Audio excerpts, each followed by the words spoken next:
Alright everyone, we got some new Dragon Quest VII Reimagined information. Most of this is coming from a Square Enix blog posted yesterday. There's a lot of details, including the ability to summon monsters. Unfortunately, there's some paid DLC coming out as the game is launching. Stay tuned for all that info. If you enjoy Dragon Quest videos, top 10 videos, reviews, podcasts, and more, please remember to like, subscribe, turn notifications to all so you don't miss the next video. And if you're on mobile, be sure to hype as well. It helps the video so much. Thank you guys, and let's begin. Alright, so let's start with the good news. Let's take a look at this Square Enix blog article, which is titled A Closer Look at Dragon Quest VII Reimagined. So this will go into details on kind of the battle system, the vocation system, the minigames that'll be in this game, as well as, of course, the visual changes. Alright, so let's start off by talking about the visuals. The character designs originally created by world-renowned manga artist Akira Toriyama have been reimagined in a charming handcrafted 3D art style reminiscent of miniature figurines. Alongside the characters, the environments and dungeons are brought to life with handcrafted diorama-style aesthetics that vividly illustrate the world of the Dragon Quest series. And you can see in these comparison photos the differences between the original version of the game on the PlayStation 1, as well as the 3DS remake and the current Dragon Quest VII Reimagined. It looks absolutely beautiful.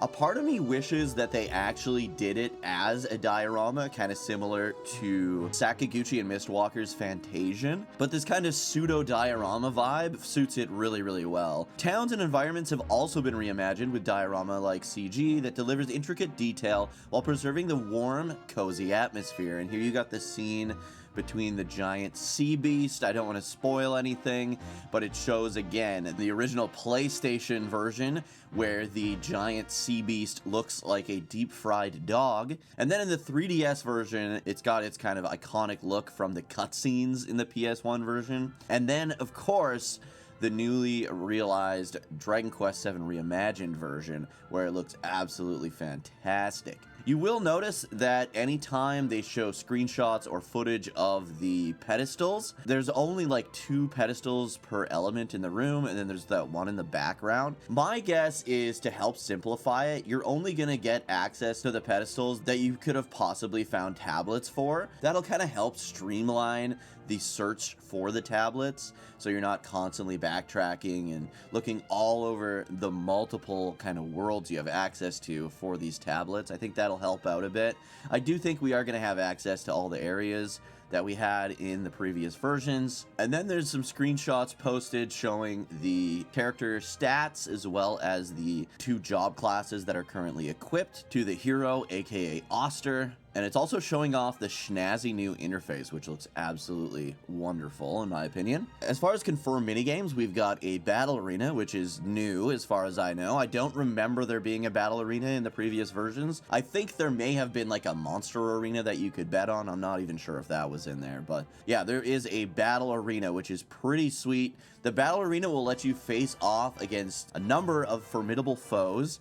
But if you get the, I know, I hate it too, if you get the DLC that comes out when the game launches, mind you, if you bought the collector's edition like I did, or you get the digital deluxe edition, you get all this DLC included. But yeah, it is a bummer. It's like $5 US for the DLC to face off against previous Dragon Quest bosses. It's something that's like, could have been so freaking cool, and it is freaking cool, but why did they put it behind paid DLC, man? That is not like the Dragon Quest of the past. Back on the 3DS, you had all this free DLC at your disposal, all this extra content, and now they're kind of charging for it. I believe that started in Dragon Quest Monsters 3: The Dark Prince. But yeah, that kind of sucks. The Battle Arena will be there with or without the DLC. The DLC just gives you access to previous boss fights. As you can see, they've got the Dragon Lord from Dragon Quest 1. They've got Zoma. And yeah, it's pretty cool, but it's also kind of shitty. They also made sure to include the Lucky Panel minigame. I absolutely love the Lucky Panel minigame, mainly because I cheese the shit out of it. If you got a mobile phone, like pretty much everyone has now, like a smartphone, you can just screenshot once you flip 2 things over, take a look at what those items are, use that to strategize the rest of your Lucky Panel minigame, and get all the items pretty much immediately. I did this on every version of this game. Let's get into the differences in the battles and the battle system. So, the battle system in Dragon Quest VII Reimagined has also undergone significant changes. Not only have the party members' spells and abilities evolved, the monsters' appearances and behaviors have too, allowing characters to take part in more dynamic and thrilling battles. You can now attack enemies as you traverse the world without having to enter battle, so weaker foes can be defeated right then and there, allowing you to keep your adventure moving at a brisk pace. So as you can see in this screenshot, you're getting the experience points, which isn't going to be much, right? Because these monsters are heavily weaker than you, and that's kind of why you can defeat them on the overworld. Not only that, though, you're getting vocational proficiency from beating these guys up. If anyone remembers the original PS1 game, it was a nightmare to kind of level up your job classes because it took so many battles to gain your vocational proficiency. So in this version, it looks like you're going to be able to walk around and defeat these like easy monsters to help boost your vocational proficiency. Obviously, if they're like too weak, you probably won't get any. That's how I think the 3DS version was anyways, but maybe you'll still be able to get some. But yeah, it's super nice to be able to do that because it took forever to level up your vocations. And I think now with the moonlighting system, it's going to really streamline the vocational progression, which is going to be a big help. While the game uses a turn-based battle system, the party's tactics can be set up so that combat proceeds without pausing between turns. Battle speed can be adjusted, and an auto battle feature is also available. The protagonist and party members can master a variety of vocations, each offering unique spells and abilities to use in battle. Once you reach a certain point in the story, you'll also be able to change their vocations. So one thing that people have pointed out, and you can't see it in the screenshots, in some of the Japanese screenshots and on the Japanese website, I believe it was, they do show that the characters come with a base vocation, which is super nice because that was never the case.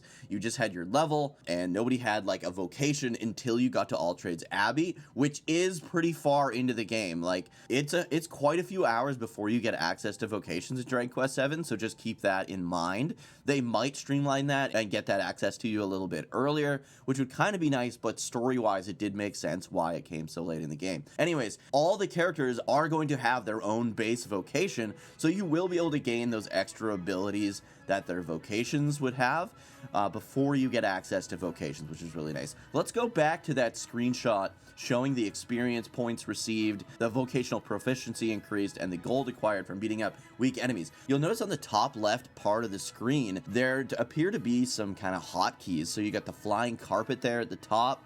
I'm not sure what the music thing will be, possibly the echo flute. I remember the echo flute, I think, was used to find tablets in the areas, which was nice.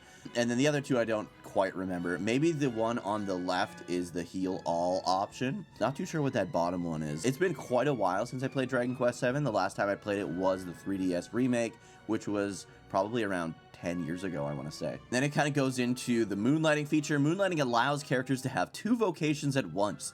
Each vocation offers different spells, abilities, and stats, with each combination expanding the range of strategic possibilities. So like I said, you're going to be able to have two job classes equipped. I don't know how this is going to work. I don't know if it's going to be like you gain vocational proficiency in the primary vocation, and your secondary allows you to use abilities from it, but you're not going to gain proficiency in it. I don't know. I don't know how the moonlighting system is going to work. Let me know down in the comments your thoughts on how you think it's going to work. It looks like the job classes also each have their own kind of built-in abilities. So it shows here the Thief has Repeat Offender, which allows another action to be performed every time a status ailment is inflicted on an enemy. So that's kind of cool. That I don't think has ever happened in a Dragon Quest game before, where the vocations had their own little special feature to them. I think that's going to be very, very interesting, and I'm looking forward to seeing what all the special kind of features are for all the different vocations. Each vocation comes with a unique perk that can be let loose during battle when a character gets sufficiently worked up.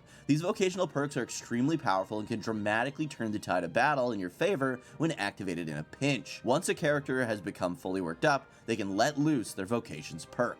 So that's pretty cool. The Dragon Quest series has had what has been called like tension, where you get like psyched up and then you can read a stage of high tension or super high tension, which basically made him go like Super Saiyan or whatever. That was in a few of the games. There was also the coup de grace, which is in like Dragon Quest 9 and 10, which are kind of finishing moves based on your vocation, which kind of seems more similar to what this is. And then of course there was like the pepped up powers from Dragon Quest 11. So they're always adding these new kind of like super modes to the characters and their vocations. I'm excited to see more from this let loose system. It seems the most similar to the coup de grace from Dragon Quest 9 and 10 because it is vocation specific. And you can see here he's got the let loose selectable, and then of course it shows Mervin's let loose attack where he's using the blade of ultimate power and he's like split into 3 and looks like he's about to throw down. These perks come in many forms. Some boost attacks while others provide support to the rest of the party. Now for the big thing. New Monster Master vocation comes with the perk Positive Reinforcement that summons powerful monsters to assault your enemies. So that is pretty cool. There is a new Monster Master vocation. It allows you to summon monsters, but I don't know if you can summon monsters like regularly or if it's only a part of the let loose system as the Monster Master. We'll have to wait and see. I don't know, are we going to get abilities to all the monster abilities that we would have gotten from the monster classes? That's kind of my speculation, but let me know down in the comments your thoughts on that. And then of course we get to the DLC. So in addition to the base game, 3 paid DLC packs will also be available at launch. They include an item set that'll give you a head start, a special costume set, and challenging battle content DLC featuring familiar formidable foes. These DLC packs are available in the Digital Deluxe and Collector's Edition and can also be purchased separately. I'll already get these because I got the Collector's Edition. I don't like that this is paid DLC, to be completely honest. So the first one is the Road of Regal Watch, which lets you challenge legendary foes from Dragon Quest's Erdrick trilogy in a battle arena format. Defeat them in style to earn valuable rewards, including Erdrick's sword, which is pretty freaking cool, but it does suck that it's behind a paywall. Luminary's Livery, or Livery, I'm not too sure. Dress up as the cast from Dragon Quest XI, Echoes of an Elusive Age, the greatest game of all time, with this costume set.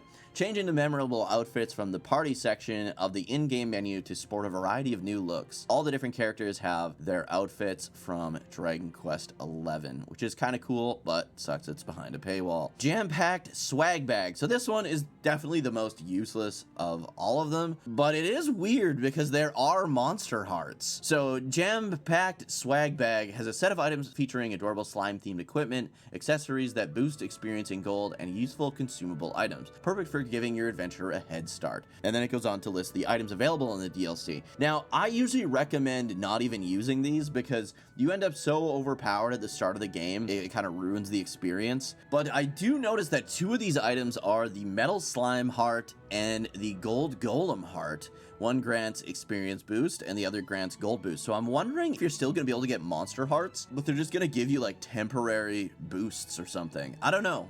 I'm interested in hearing what you guys think because there are obviously monster hearts in the game. So is that what the new monster masterclass? Is it going to make more of these monster hearts drop? Are they going to be like buff items basically? I'm not too sure. And then it says, we hope you're excited to start exploring the wonderful worlds of Dragon Quest VII Reimagined. It's available for pre-order now, and doing so will give you the following early bird bonus in-game items, which is like the Dragon Quest VIII costume for the protagonist and 3 seeds of proficiency. Game comes out February 5th, 2026. Let me know your thoughts on all this new information that just kind of came out. What are your thoughts on the moonlighting system? How's it going to work? What are your thoughts on the vocations having their own little perks to them? I think that's really cool. But yeah, let me know all your thoughts down in the comments below. Thank you guys so much for watching. If you enjoy Dragon Quest content, top 10 videos, reviews, and podcasts, please remember to like, subscribe, turn notifications to all so you don't miss the next video. Like I said, we got TGS coming up